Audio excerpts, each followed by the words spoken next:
अस्सलाम वालेकुम। तो कैसे हैं आप सब लोग? उम्मीद करती हूँ आप सब खैर वाफियत से होंगे। अल्लाह ताला के फजल करम से हम भी बिल्कुल ठीक है। सुबह सुबह मैं उठी हूँ, नमाज़ का टाइम है। पहले मैंने चलाया चूल्हा, नमाज़ का टाइम है अभी से ही और थोड़ा थोड़ा गुजर भी गया है। मैंने कहा नमाज़ पढ़ते हैं और ये मैंने चूल्हा ऑन किया क्योंकि मुझे बहुत ज़्यादा ठंड लग रही थी, सर्दी है अभी से। और इब्राहिम मेरा बेटा अभी तक सो रहा है। मैंने कहा पढ़ते हैं नमाज़, तो चलें जी नमाज़ पढ़ते हैं। ओके जी, चलें जी नमाज़ पढ़ते हैं और उसके बाद आप लोगों से बातचीत करते हैं। इब्राहिम सो रहा है, मैंने कहा इससे पहले कि इब्राहिम उठ जाए मैं जल्दी जल्दी से नमाज़ पढ़ लूँ और फिर थोड़ी देर कुरान पाक पढ़ लूँ और फिर इब्राहिम उठ जाएगा। इधर जी मैं नमाज़ पढ़ के फ़ारिग हो चुकी हूँ। मैंने कहा कि आप लोगों से एक बात करती हूँ कि मैं तो नमाज़ पढ़ती हूँ, तकरीबन ना मेरी सुबह की नमाज़ रह जाती है और आप लोग भी नमाज़ पढ़ा करें। नमाज़ पढ़ने से दिल को बहुत ज़्यादा सुकून मिलता है। इंसान में ना एक अलग सी तक़वियत सी आ जाती है, तक़वियत का मतलब ताकत सी आ जाती है नमाज़ पढ़ने के बाद। और आप लोग भी नमाज़ पढ़ें, इंशाल्लाह आप लोग अपने आप को बहुत ही पुरसुकून महसूस करेंगे।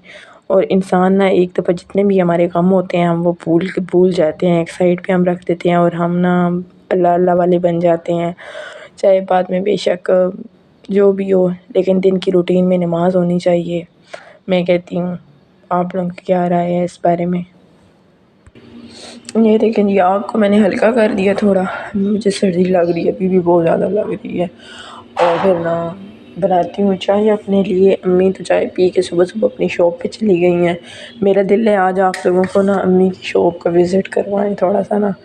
तो चाय पीती हूँ, चाय पीने के बाद इब्राहिम उठेगा, इब्राहिम को नाश्ता वगैरह देने के बाद फिर चलेंगे अम्मी की शॉप पे और जाके आपको अम्मी की शॉप का विज़िट करवाएंगे इंशाल्लाह।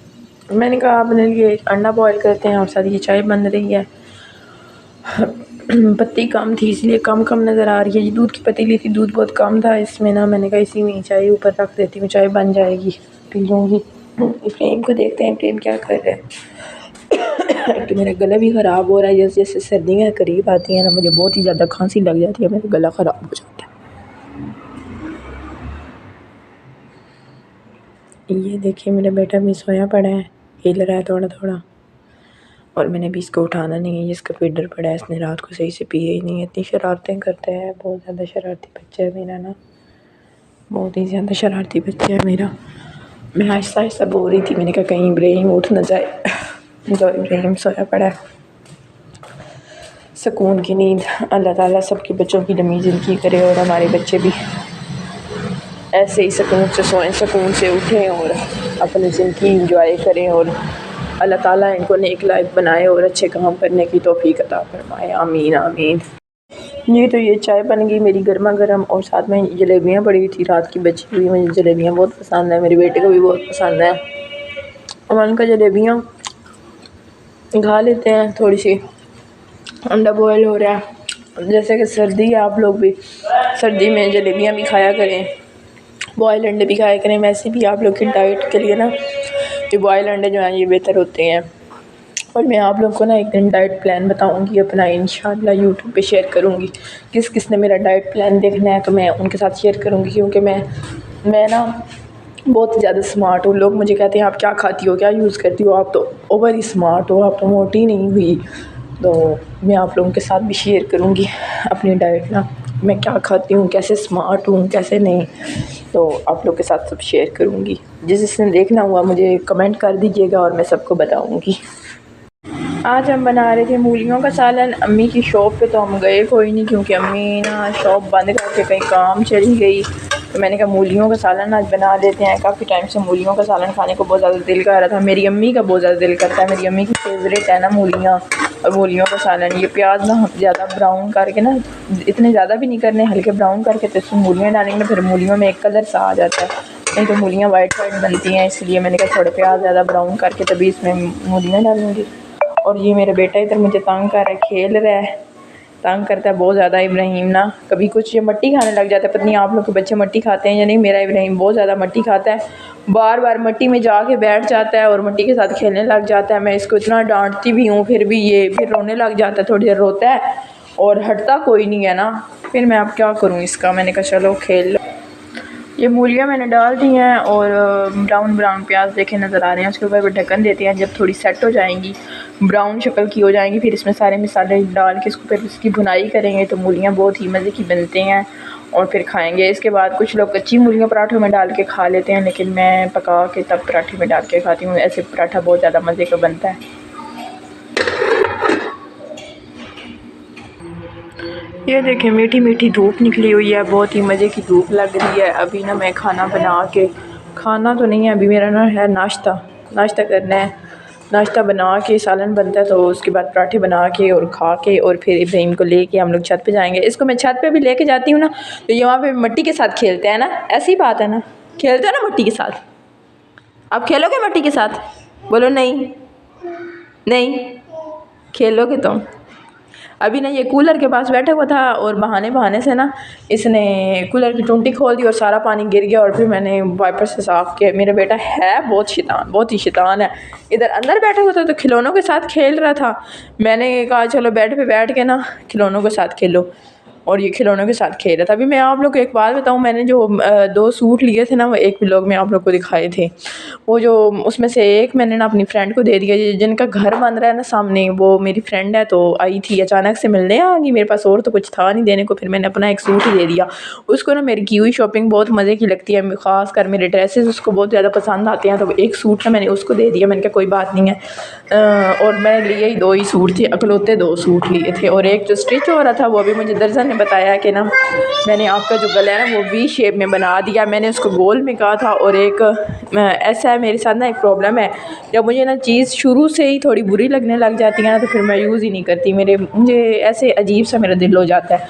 तो उन्होंने कहा कि इतनी, मेरा वो फेवरेट सूट था ब्लैक और वाइट, तो मैंने कहा उसके साथ मैं दुपट्टा भी लेके आऊँगी। इम्तियाज़ मॉल में मैंने दुपट्टे देखे थे, बड़ी प्यारी लैस के साथ बने हुए थे। मैंने कहा दुपट्टा भी मैं उसके साथ का लेके आऊँगी और बहुत मज़े का लगेगा। मैं क्या कुछ स्केच बना के बैठी थी अपने माइंड में, तो उन्होंने कहा हमने तो गले ही बना दिया। तो मुझे बड़ा दुख हुआ है, मैं क्या करूँ अब ना, मुझे बड़ा ही हो रहा था। मैंने को कह तो कुछ नहीं सकी, मैंने कहना भी क्या है। मैंने कहा चलें करने सिलाई 1-2 दफ़ा पहन लूँगी, उसके बाद किसी को दे दूँगी या देख लूँगी इसका क्या करना है। ऐसे करना क्या है, क्या हो सकता है। अब कुछ लोग हैं जो मेरे चैनल को देख रहे हैं, वीडियो को वॉच कर रहे हैं, लेकिन ना सब्सक्राइब नहीं कर रहे। तो मेरी प्लीज़ आप लोगों से रिक्वेस्ट है, मेरे चैनल को सब्सक्राइब कर दिया करें, वीडियो को लाइक किया करें, कोई कमेंट भी कर दिया करें ताकि मेरी हौसला अफजाई और मैं वीडियो बनाऊँ। आप लोगों की सपोर्ट की मुझे बहुत ज़्यादा ज़रूरत है, इसलिए तो मैं बार बार नहीं कहती कि आप लोग सपोर्ट करें। सपोर्ट मतलब यही होता है कि आप लोग चैनल को सब्सक्राइब करें, अल्लाह माफ़ी दे। और हम किसी से कौन सी सपोर्ट मांग रहे हैं, यही कहते हैं कि चलें आप हमारे चैनल को सब्सक्राइब करें और हमारी वीडियो को वॉच कर लिया करें, तो हमें थोड़ी हौसला अफजाई होगी और फिर नए नए व्लॉग बनाएंगे। थोड़ा बंदा फिर बाहर जाके आउटिंग पे जाके तो वो व्लॉग बना के आप लोग के साथ शेयर करेगा, और तो कुछ नहीं है। और ये ना मैं आप लोगों से एक बात ये शेयर करना चाह रही थी कि जैसे वो अब हुई है, एक आबिश आपी थी, वीडियो बना दी, टिकटॉक पे थी। मैं व्लॉगिंग भी उन्होंने स्टार्ट की हुई थी। मैं ना उनके देखती थी उनकी वीडियोस ना। उनकी बेटी है हरीम, आई थिंक 6-7 साल की होगी, 7 साल की होगी। तो वो ना उसके बाबा की 3-4 साल पहले डेथ हो गई। तो उसके बाद ना वो अपनी मामा के साथ बहुत हंसी खुशी रहती थी और उसकी मामा की भी डेथ हो गई। और देखें ना कैसे माँ बाप बच्चों को बेसहारा छोड़ के मतलब चले जाते हैं। तो इसमें अल्लाह ताला की मर्ज़ी थी ना, कुछ जीते जी बेसहारा कर देते हैं अपनी औलाद को, और कुछ तो चलो अल्लाह की मर्ज़ी, अल्लाह ले लेता है। तो शायद उस बच्ची पे आजमाइश थी, अल्लाह ने उसकी माँ को ले लिया। बाकी उसके मामू वगैरह भी हैं, नानो भी हैं, सब कुछ है। लेकिन ना जो उसकी फ्रेंड्स थी ना उन पे लोग कमेंट कर रहे हैं कि आप लोग ऐसे करें, आप आबिश आपी की बेटी को बहू बना लें। ठीक है, किरण परवेज़ को ये कमेंट किया जा रहा है और उसको किया जा रहा है, क्या उसको कहते हैं दूसरी को, एक और है, उनको भी कमेंट किया जा रहा है कि आप उसको ना गोद ले लें। तो भाई वो कोई इतनी लावारिस तो नहीं है, उसके माँ बाप गए हैं, बाकी तो रिश्ते उसके ज़िंदा हैं ना, बाकी तो रिश्ते हैं उसको संभालने वाले। पता नहीं, मैंने कहा लोग कैसी कैसी बातें करते हैं, क्या क्या सोचते हैं। वैसे मुझे बहुत दुख हुआ था उसका, आबिश आपी का। मैं रोई हूँ 2-3 दिन तो मैं रोती रही हूँ। मैं ये सोच रही थी कि बच्ची को ना अकेले सर्वाइव करना इस दुनिया में बहुत मुश्किल होगा। फिर मैं ये सोचती हूँ कि कुछ वो भी वालिदैन होते हैं जो जीते जी अपनी औलाद को बेसहारा कर देते हैं। मैं तो सब दुआ करती हूँ कि अल्लाह ताला ऐसे वालिदैन को हिदायत दे। और जो तो फ़ौत हो जाते हैं वो तो अल्लाह ताला की मर्ज़ी से ही होते हैं ना, कोई उसमें हमारी तो कुछ नहीं है कि ना हम कहते हैं ना कोई, अल्लाह ताला की आज़माइश होती है, बच्चों पे आज़माइश आती है और ये आज़माइश में अल्लाह ताला उनको कामयाब करे। और मेरी उनसे गुजारिश है कि प्लीज़ अपने बच्चों को लावारिस ना छोड़ा करें। जो वालिदैन अपने बच्चों को, माएँ 100% में से ना तकरीबन 1% या 1000 में से 1% काले माँ होती है जो अपनी औलाद को छोड़ देती है, नहीं तो 100% में से 99% मर्द ऐसे होते हैं जो औलाद को छोड़ देते हैं, बेसहारा कर देते हैं। और ये तब करते हैं जब उनको कोई दूसरी लड़की मिलती है, उनको कोई अवेलेबल होती है, कोई उनको नज़र आ रहा होता है, वो बस एक औरत से दिल भर जाता है। तो क्यों भरता है भाई आप लोगों का दिल? आप लोग क्या इंसान नहीं हो? क्या आप लोग को तरस नहीं आता अपनी औलाद पे?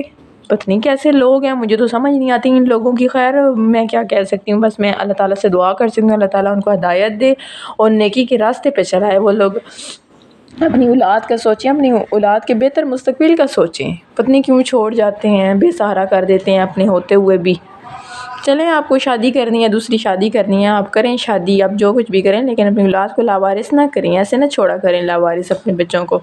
कोई भी नहीं होता, अपने बाप के अलावा कोई भी सहारा नहीं बनता, कोई भी दूसरा बाप नहीं बनता।